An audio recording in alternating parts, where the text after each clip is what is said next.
particularly was about the truth, and how do you know the truth? I mean, Michael, would you like to pick up on that? How do you know that there is so much stuff out there telling us so many contradictory things? How do we know when we get the truth?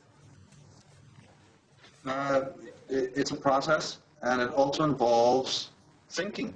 Thought is what divides us from every other, aspect of the creation. And the highest aspects of thinking is the human reason. And so we don't need our reason lessened, we need it sharpened.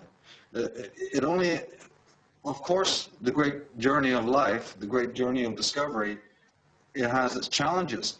But those challenges are made less when you approach it with the right tools. And the right tool is the human reason, united with the passion. I mean, how did Vermeer paint his canvases? How did Rembrandt do his self-portraits? How did the Sistine Chapel get done? It's a combination of man's passion, his dedication. See, remember, the word philosophy, Theo, is not just the gaining of knowledge, it actually means the love of knowledge. And that's completely two different things there. What we have on the side of the hidden elites are people who are using knowledge to manipulate and to dumb down and to control. But knowledge can be used for other purposes, as we've been discussing. And when it comes to the 9, we find the 9 in the Ennead of Egypt. We find it in the Kabbalistic tradition. One only has to look at the number 9 itself. If you draw the number 9 on a piece of paper, it is actually a 1 attempting to return to a circle. And don't forget that in German, 9, to say 9, means no, nothing, 0, right?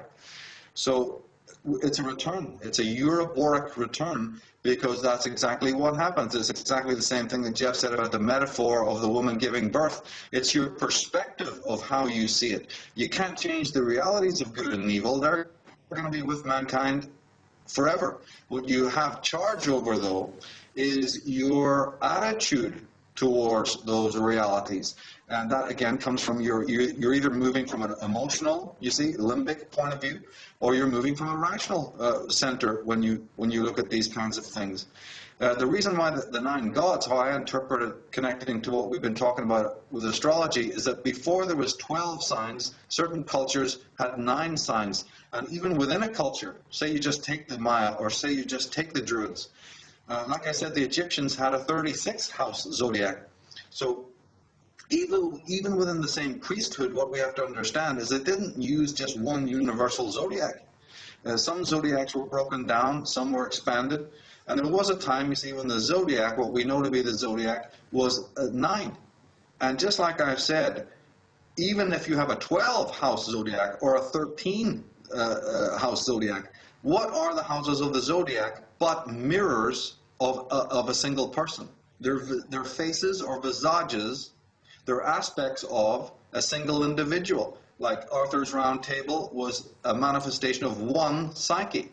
Jesus with his 12 disciples, or Odin with his 12 helpers, is a manifestation of one being, the hero with 1,000 faces. Hercules and his 12 trials, the Kabbalistic model, the zodiacal model, is nothing but the individual, be he the fool or the hermit or the hanged man, or the enlightened one, whatever.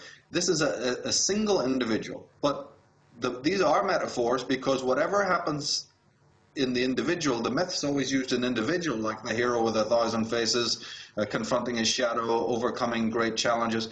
But don't forget that what goes for the individual actually is the same thing with societies.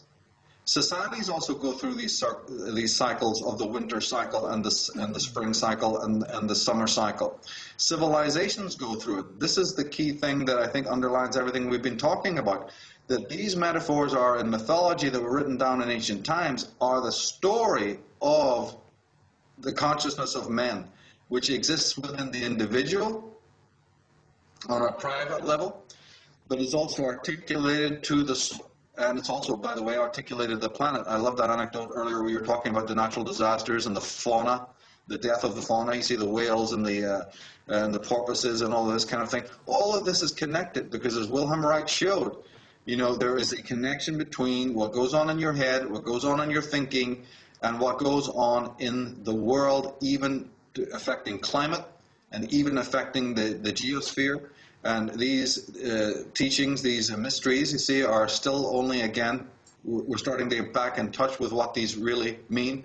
Jeff was talking about the transformative experiences people have near the pyramid, which is nothing, as I said, except a mandala in limestone or in granite. You know, these external temples, wherever they are, sacred, holy places, are merely replicas, simulacras of what man is going through within his own temple, you see. So the idea is to put the focus again back on consciousness.